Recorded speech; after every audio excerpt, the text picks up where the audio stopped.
నమస్కారం వార్తలకు స్వాగతం ముందుగా ముఖ్యాంశాలు తెనాలిలో పోలీసుల దాడిలో గాయపడిన కుటుంబాన్ని పరామర్శించిన మాజీ ముఖ్యమంత్రి జగన్ అండగా ఉంటామని హామీ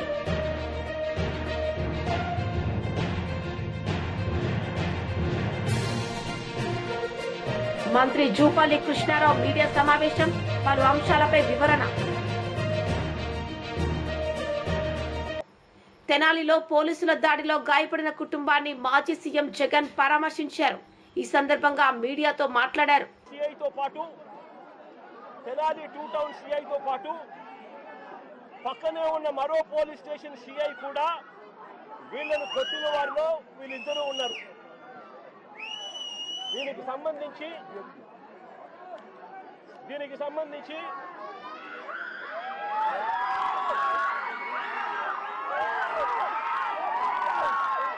ఆ రోజు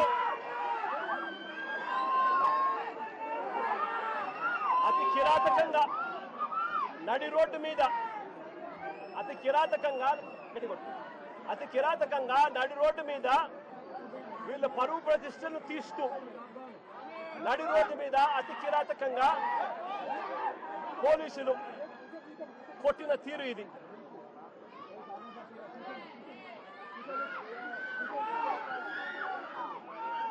కాళ్ళకు తగిన బొబ్బలు కాళ్ళ మీద కొడితే కాళ్ళకు తగిలిన బొబ్బలు చూడండి ఎంత దారుణంగా ఉన్నాయో. ఇది జరిగిన తర్వాత మళ్ళీ స్టేషన్కి తీసుకెళ్లి మళ్ళీ 27వ తారీఖున అంటే మరుసటి రోజు మళ్ళీ ఐతానగర్ లింగారం సెంటర్లో అంటే ఇంకొక రోడ్ సెంటర్లోకి మళ్ళీ 2వ రోడ్ సెంటర్లోకి మళ్ళీ తీసుకెళ్లి పట్ట పగలే మళ్ళీ రోడ్డు మీద రెండోసారి కొట్టారు. రోడ్డు మీద మళ్ళీ రెండోసారి అతి కిరాతకంగా కొట్టారు.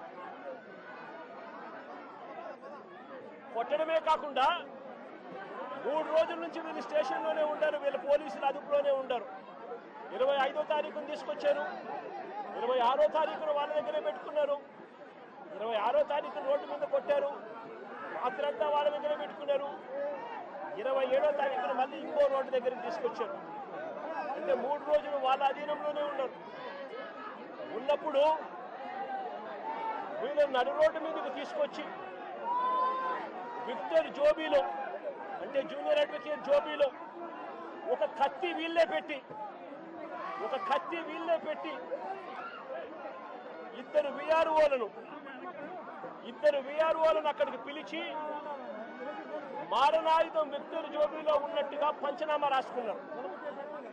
నేను అడుగుతా ఉన్నా, 3 రోజులు మీరు స్టేషన్లో పెట్టుకున్నారు, 25, 26 మీ దగ్గరే పెట్టుకున్న వ్యక్తిని 27వ తారీఖున రోడ్డు మీదకి మళ్ళీ 2వ సెంటర్కి తీసుకొని వచ్చి అక్కడ విక్టర్ జోబీలో కత్తి ఉంది అని చెప్పి విఆర్ఓలను అక్కడికి పిలిపించి విక్టర్ జోబీలో నుంచి కత్తి తీయించి విక్టర్ దగ్గర మారణాయుధం ఉందని పంచనామా రాయించారు.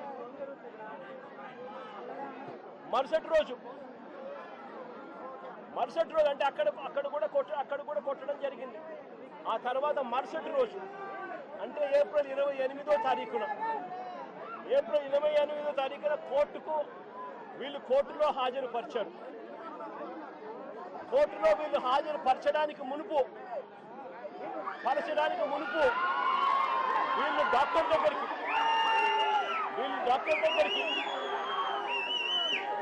తీసుకొని పోయి డాక్టర్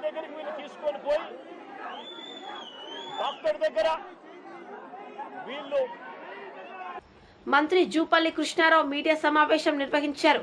సందర్భంగా ఆయన మాట్లాడారు. నమస్తే తెలంగాణలో అంటే ఒక మహిళ ఈ మిస్ వరల్డ్లో పాల్గొన్నటువంటి ఒక మహిళకు చెంపుతో కాళ్ళు కడుతున్నాడు కనపడతా ఉంది. నేను దాచిపెడతలేను. మొత్తంగా అక్కడికి 33 మంది వెళ్తే 32 మంది వాళ్ళ కాళ్ళు వాళ్ళే గడుక్కున్నారు. ఎవరు గడగలే. ఒక ఆమెకు చెంపిచ్చింది. ఈమె ఆ మహిళా సంఘంలో ఉంటే చిన్న ఎవరో మహిళ చెంపిస్తే ఆమెకేం అర్థం కాక చూస్తూ ఉన్న సందర్భంలో, అంటే కొందరు తెలియదు కూడా, అంటే మన సంప్రదాయ సంస్థ తెలియదు. అప్పుడు ఆ టైంలో అక్కడ ఉన్న మహిళ చెంబుతో కాళ్ళు కడిగింది. అంటే ఇది ఒక చిన్న ఒక సంఘటన. ఇదేదో మొత్తం టోటల్గా తెలంగాణ సంస్కృతిని మొత్తం తాకట్టు పెట్టిండ్రు, కాళ్ళు కడిగిండ్రు అనేటువంటి మాట మాట్లాడితే ఈ అంశాలు చూపించి మరి గొప్పగా చదివినటువంటి ఐఏఎస్ అధికారి కేసీఆర్ కాళ్ళు కడిగినప్పుడు కాళ్ళు కడగమని చెప్పిండా కేసీఆర్ వెంకటరామరెడ్డికి? ఒక ఐఏఎస్ ఆఫీసరు, రాష్ట్ర ప్రభుత్వ ఉన్నతాధికారి కేసీఆర్ కాళ్ళు కడిగినప్పుడు చెప్పిండా కేసీఆర్ కాళ్ళు కడగమని? రాష్ట్ర ప్రభుత్వం చెప్పిందా? ఆమెకేమో తెలియక, ఈమెనేమో ఓ మహిళ అమాయకత్వం. గ్రామాలకు వెళ్ళినప్పుడు మేము అసలు చూసాం. మేము వాళ్ళని ఓదారుస్తూ ఉంటే చాలా సందర్భాల్లో కొందరు వచ్చి బలవంతంగా కాలు మొక్కే కార్యం చేస్తారు. అంటే అది అమాయకత్వం కావచ్చు, తెలియంతనమో, పేదరికమో, వ్యవహారం కింద తెలియకం. దీన్ని పట్టుకొని ఇది ఇంత గొప్పగా ఘనంగా నిర్వహించినటువంటి యొక్క కార్యక్రమాన్ని ఏ విధంగా ప్రజలలో పలుచన చేయాలనే ప్రయత్నంలో బాగా చేసేది కాకుంటే ఇంత దుర్మార్గంగా మాట్లాడతారా? అసలు మీరు మనుషులేనా?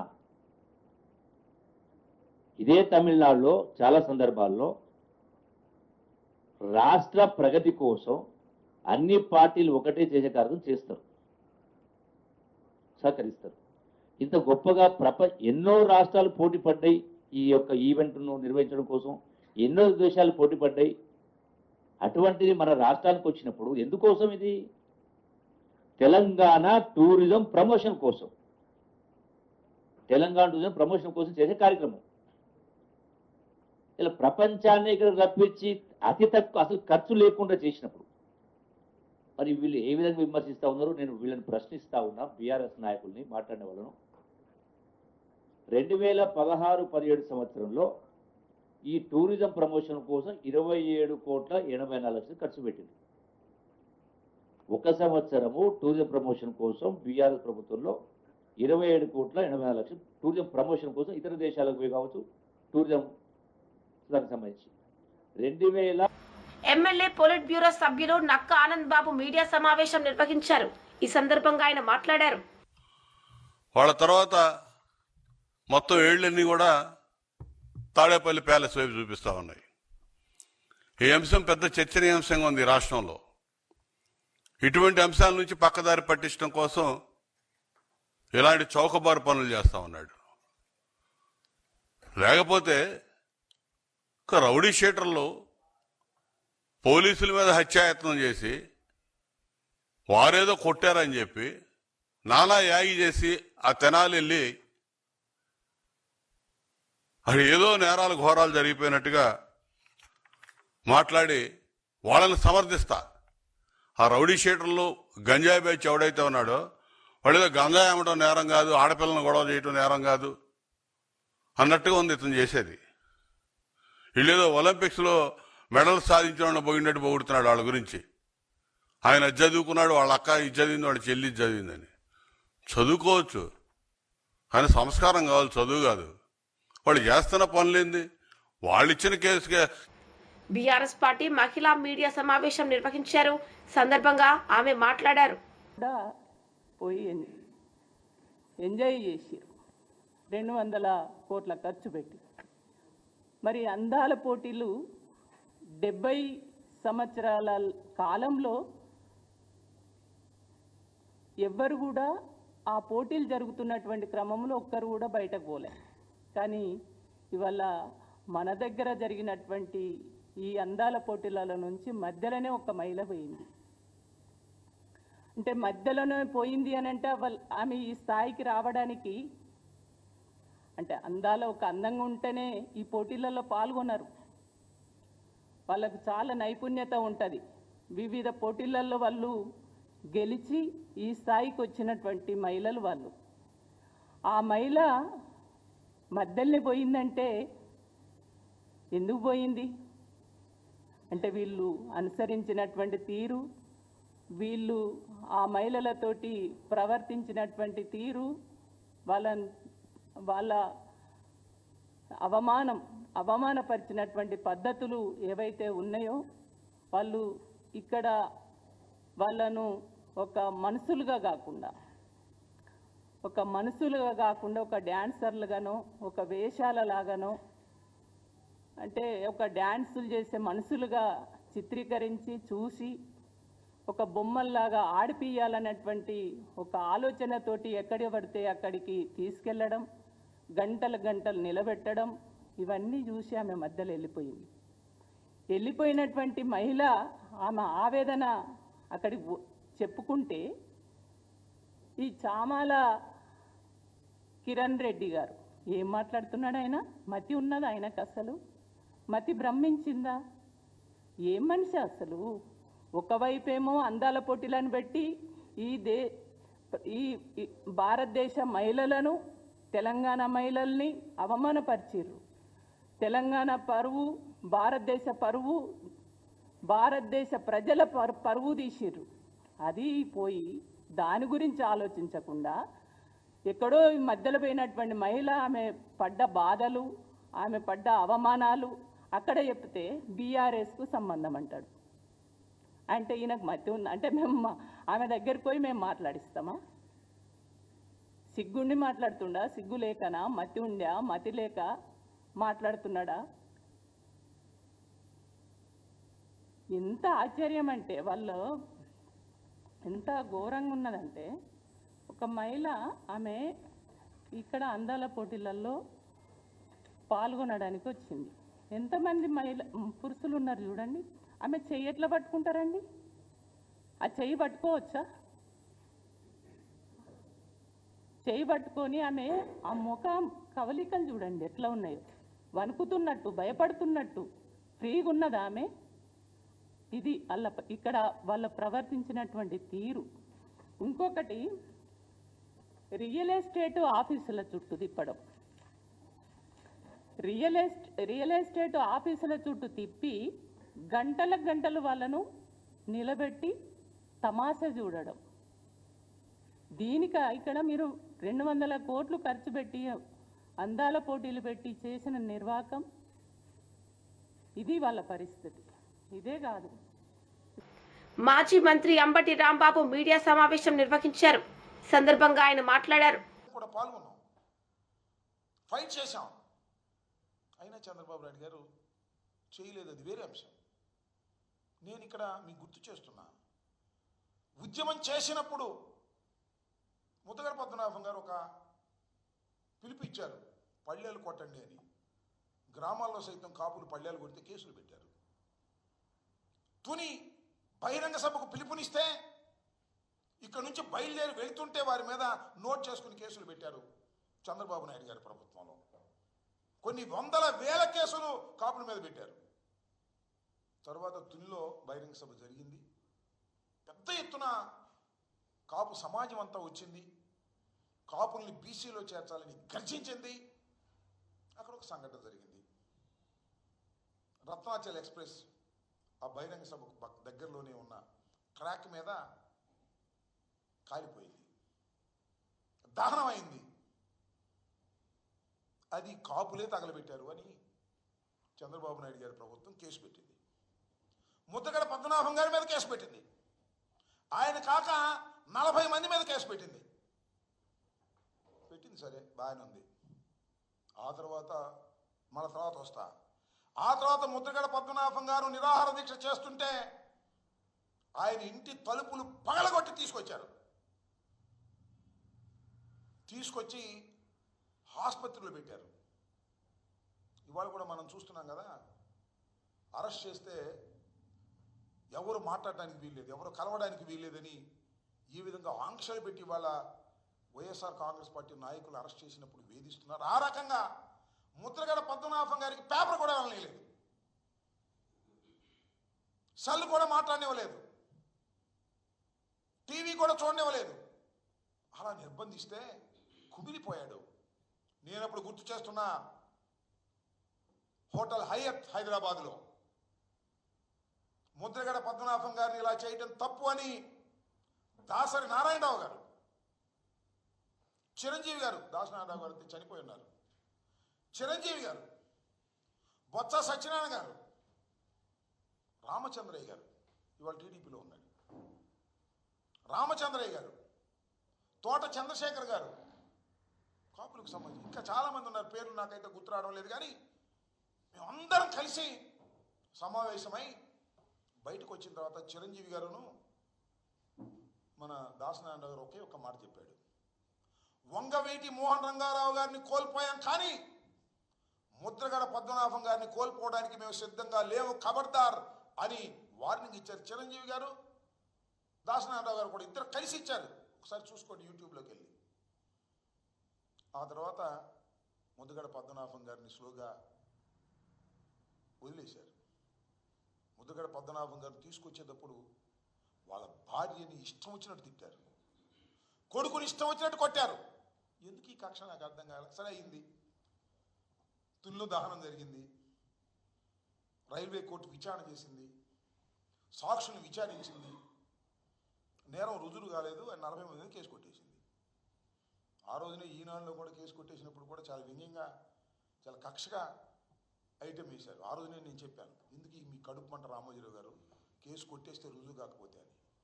ఇవాళ మళ్ళీ ఈ జీవో రిలీజ్ చేసి మళ్ళీ దీన్ని తోడి ఎవరి మీద కక్ష తీసుకోవాలని, ముద్రగడ పద్మనాభం గారి మీద కక్ష తీసుకోవాలన్నా? ముద్రగడ పద్మనాభం గారు ఒక్కడు కాదని మనం చేస్తున్నా. కాపు ఉద్యమానికి నాయకత్వం వహించినటువంటి వ్యక్తి Mudragada Padmanabham garu. It is our sign. కేంద్ర మంత్రి కిషన్ రెడ్డి మీడియా సమావేశం నిర్వహించారు. సందర్భంగా ఆయన మాట్లాడారు. ఇబ్బంది పడతా ఉన్నారు, అధికారులు స్టాక్ లేదు, లేక డబ్బులు లేవు, కాబట్టి నిధులు ఎట్లు టెండర్ వేసాము, ఇంకా టెండర్ ఓపెన్ కాలేదు, సప్లై కాలేదు. ఇట్లా 6-7 నెలల నుంచి ఈ రకంగానే మాట మారుస్తున్నారు తప్ప వీధిలో ఇట్లా సరఫరా లేదు. ఆ విషయం కూడా ఈరోజు వెంగళరావు నగర్ కాలనీలో వాళ్ళు చెప్పడం జరిగింది. 70-80% ఇక్కడ వీధిలో వెలగడం లేదని చెప్పడం జరిగింది. కాబట్టి నేను ప్రభుత్వాన్ని, కమిషనర్ గారిని, అదేవిధంగా చీఫ్ సెక్రటరీని కోరుతా ఉన్నాను, వెంటనే ఈ విషయం పైన దృష్టి కేంద్రీకరించి మౌలిక వసతులు ఏవైతున్నాయో వాటిని కల్పించేటువంటి ప్రయత్నించాలి. హైదరాబాద్ లాంటి నగరము, దీన్ని మనం కాపాడుకోవాల్సినటువంటి అవసరం ఉంది. ఒకసారి మనకు నగరానికి చెడు పేరు వస్తే ఇక్కడ పెట్టుబడులు తగ్గుతాయి, మరి టూరిజం తగ్గుతుంది. కాబట్టి ఆ వాతావరణం రాకుండా హైదరాబాద్ను కాపాడుకోవాల్సినటువంటి అవసరం ఉందని గతంలో కూడా నేను చెప్పాను. ఎంతసేపు మనం హైటెక్ సిటీ అంటే హైదరాబాద్ అనుకుంటున్నారు. హైటెక్ సిటీ ఒకటే హైదరాబాద్ కాదు. హైదరాబాద్ అంటే బస్తీలు, ఓల్డ్ సిటీ. హైదరాబాద్ అంటే అంబర్పేట, లేకపోతే ఖైరతాబాద్, జూబ్లీ హిల్స్, ఈ యొక్క అమీర్పేట, ఈ గౌలిగూడ, చార్మినార్, ఈ ప్రాంతాల్లో మౌలిక వసతులు కల్పించి ఇక్కడ ఏ రకమైన ఇబ్బందులు లేకుండా చూసినట్లయితేనే హైదరాబాద్ అభివృద్ధి చెందినట్టు లెక్క మనకు. కాబట్టి హైదరాబాద్ హైటెక్స్ చూపించి హైదరాబాద్ బాగా అభివృద్ధి చెందింది అనుకుంటే అది పొరపాటు అనే విషయాన్ని నేను. AP biodiversity chairman Neelaiah Palem Vijay Kumar media సమావేశం నిర్వహించారు. సందర్భంగా ఆయన మాట్లాడారు. పరిపాలనలో స్థిరమైన గవర్నెన్స్ ఇచ్చేదానికి కట్టుబడి ఉన్నాము. ఆర్థిక పరిపాలన ఇచ్చే మంచి ప్రభుత్వం అది. ఖచ్చితంగా తప్పులుంటే సరిదిద్దుకుంటాము, కరెక్ట్ ఉంటే ఇది కాదు మీరు చెప్పింది తప్పు అని ఖచ్చితంగా గర్వంగా మీకు చెప్తాం. నిన్న మీరు ఒక బేసిక్గా 4 ట్వీట్లు వేశారు, చాలా ఉన్నాయి. దాంట్లో బేసిక్గా ఉంటే గవర్నమెంట్ యొక్క అప్పులు జిఎస్డిపి కంటే ఎక్కువైపోయినాయి ఇన్ పర్సెంటేజ్ టర్మ్స్ అని. మీకు ఎవరు ఇచ్చారో ఆ పాత సోమయాజుల కొడుకు ఇంకా ఉన్నారో, లాస్ట్ టైం ఏదో మీరు ఆయన స్పెషల్ సెక్రటరీ ఫైనాన్స్ అంటూ పెట్టుకో ఉన్నారు, ఆయనే మాట్లాడుతుంటారు, మీకు ఆపోజిట్గా కూర్చొని కాగితాలు అందిస్తూ ఉంటారు. ఆయనే ఇచ్చారో తెలియదు. కానీ అదేవిధంగా జిఎస్డిపి పర్సంటేజ్ రెవెన్యూ డెఫిసిట్ ప్రకారం ఎక్కువైంది. సో తీసుకున్న అప్పులు క్యాపిటల్ ఎక్స్పెండిచర్కి వాడలేదు. అదేవిధంగా ఫిజికల్ డెఫిసిట్ జిఎస్డిపిలో ఎక్కువైంది. సో ఈ 4 మీరు ఇచ్చిన మేజర్ అభియోగాలు అంటారు, ఏమంటారు చెప్పండి. ఓకే, మొట్టమొదటిగా జగన్మోహన్ రెడ్డి గారు స్పష్టంగా ఒక్క విషయం మాట్లాడుకుందాం.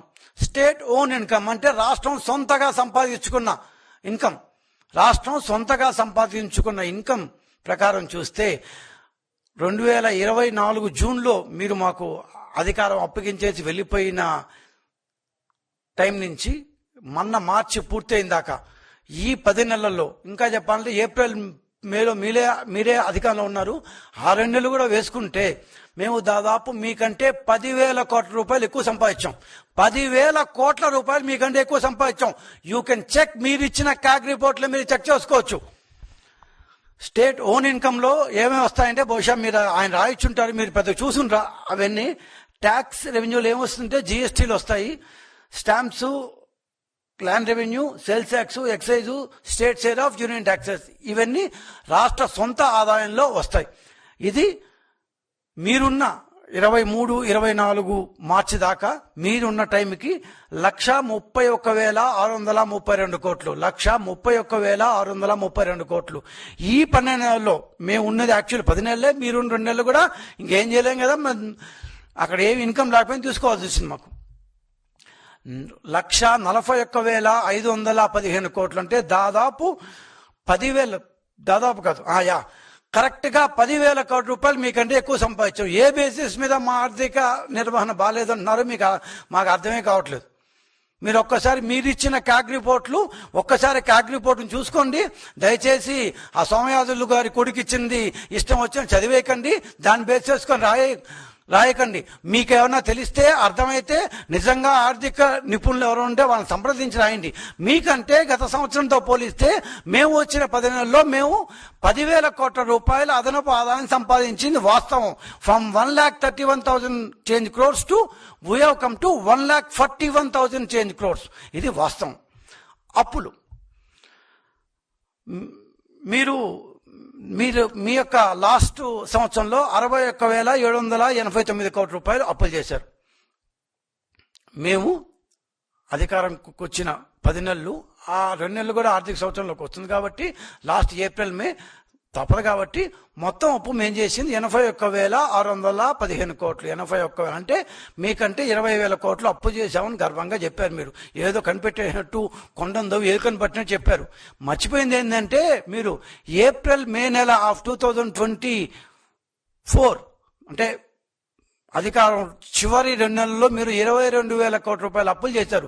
పోతూ పోతూ మనం అధికారం రాము కదా, ఎంత అయితే అంత చేసేస్తామని 2 నెలల్లో 22,000 కోట్ల రూపాయలు అప్పులు చేశారు. ఆ 22,000 కోట్లు మా దాంట్లో నుంచి తీసేస్తే ఈసారి మీకంటే అప్పులు తక్కువ ఉన్నాయి. 81,000 క్రోర్స్ ఈసారి అప్పుల్లో మీరు పోతూ 2 నెలల్లో చేసిన 22,000 కోట్ల రూపాయలు అప్పులు తీసి. బీజేపీ లీడర్ మీడియా సమావేశం నిర్వహించారు. సందర్భంగా ఆయన మాట్లాడారు. ఒకసారి ఓ నార్త్ పోతుంది, ఒకటి ఈస్ట్కి పోతుంది, వెస్ట్కి పోతుంది. ఒక ఎస్టీపీ ప్లాంట్ కట్టిరనుకో, ఎక్కడ ఏ మూలకైనా గ్రావిటీ ఆఫ్ వాటర్ అక్కడ పోతూ ఉంటుంది. ఆ వాటర్తో ట్రీట్మెంట్ చేస్తూ ఉంటాం. ఆ వాటర్తో చెట్లు పెంచడానికి ఆస్కారం ఉంటుంది. ఆ వాటర్తో పొల్యూషన్ తగ్గడానికి ఆస్కారం ఉంటుంది. ఆ వాటర్తో ఏదైతే ఇప్పుడు వ్యవసాయదారులు ఉన్నారో మందులు యూటిలైజ్ చేయకుండా దీంతో మనం యూటిలైజ్ చేయడానికి ఆస్కారం ఉంటుంది. అందరూ ప్రతి ఒక్కరు యూటిలైజేషన్ చేసుకొని యూటిలైజేషన్ సర్టిఫికేట్ ఇస్తే కనీసం యూటిలైజేషన్ సర్టిఫికేట్ ఇవ్వకుండా కూడా వీళ్ళు ఉన్నారు. కనీసం ఈ 12 నగరాలు ఏదైతే ఎంపిక చేసిరో ఆదిలాబాద్, మన కార్పొరేషన్, కరీంనగర్, ఖమ్మం, మహబూబ్ నగర్, మిర్యాలగూడ, నల్గొండ, నిజామాబాద్, రామగుండం, సిద్దిపేట్, సూర్యాపేట్, వరంగల్, ఈ 12 నగరాల్లో ఈ ప్రవేశపెట్టిన తర్వాత కూడా మొన్న మున్సిపల్ 66 అక్కడ అమౌంట్ కరెక్ట్ వర్కులు కంప్లీట్ కాలే. అదేవిధంగా రెండో పథకం కింద 12 మున్సిపల్ కార్పొరేషన్లు 66 ప్రాజెక్టులు వీళ్ళు స్టార్ట్ చేశారు. 833 కోట్లు ఇచ్చిన తర్వాత ఫేజ్ 2 కింద కూడా 143 మున్సిపాలిటీల్లో మున్సిపల్ కార్పొరేషన్లో 2,870 కోట్లు కేంద్ర ప్రభుత్వం ఖర్చు చేసింది. అయినా కానీ ఇంతవరకు ఎక్కడ నేను ఇప్పటికైనా డిమాండ్ చేస్తా ఉన్నా, మీ భారత్ ఏదైతే చేస్తా ఉన్నారో ముందు ల్యాండ్ అలొకేషన్ చేయండి. ఏదైతే గవర్నమెంట్కి అవసరాలు ఉన్నాయో అవసరానికి బట్టి స్కూల్స్కైనా, కాలేజీలకైనా, హాస్పిటల్స్కైనా ముందు ఎస్టీపీ ప్లాంట్స్ దీనికైనా ఏది డంప్ యార్డ్లకైనా అవి చేస్తే ఏంటంటే రాబోయే రోజుల్లో ఎన్ని తరాలకైనా ఒక్కసారి అండర్ గ్రౌండ్ డ్రైనేజ్ చేసిన తర్వాత మీ రోడ్స్ రిపేర్ చేయడానికి అవసరం ఉండదు, రోడ్స్ వేయడానికి అవసరం ఉండదు. దీనికి రోడ్స్కి అమౌంట్ వస్తూ ఉన్నది, దీనికి అమౌంట్ వస్తూ ఉన్నది. మళ్ళీ రోడ్లు డిగ్గింగ్ చేసి మళ్ళీ డబ్బులు సంపాదించుకుంటా ఉన్నారు. ఈ విధంగా మేము డిమాండ్ చేసేది ఏంటంటే భారతీయ జనతా పార్టీ తరఫు నుండి మీరు చిత్తశుద్ధితోని ఇది అలొకేషన్ చేయాలని డిమాండ్ చేస్తూ ఉన్నాం. అదేవిధంగా ప్రధానమంత్రి ఆవాస యోజన కింద ఇప్పటి వరకు ఎన్ని ఇళ్ళు ఇచ్చినామంటే దేశం మొత్తం మీద 4 కోట్ల ఇండ్లు ఇవ్వడం జరిగింది. మొన్న ప్రధానమంత్రి వార్తలు ముగించే ముందు ముఖ్యాంశాలు మరోసారి. తెనాలిలో పోలీసుల దాడిలో గాయపడిన కుటుంబాన్ని పరామర్శించిన మాజీ ముఖ్యమంత్రి జగన్, అండగా ఉంటామని హామీ.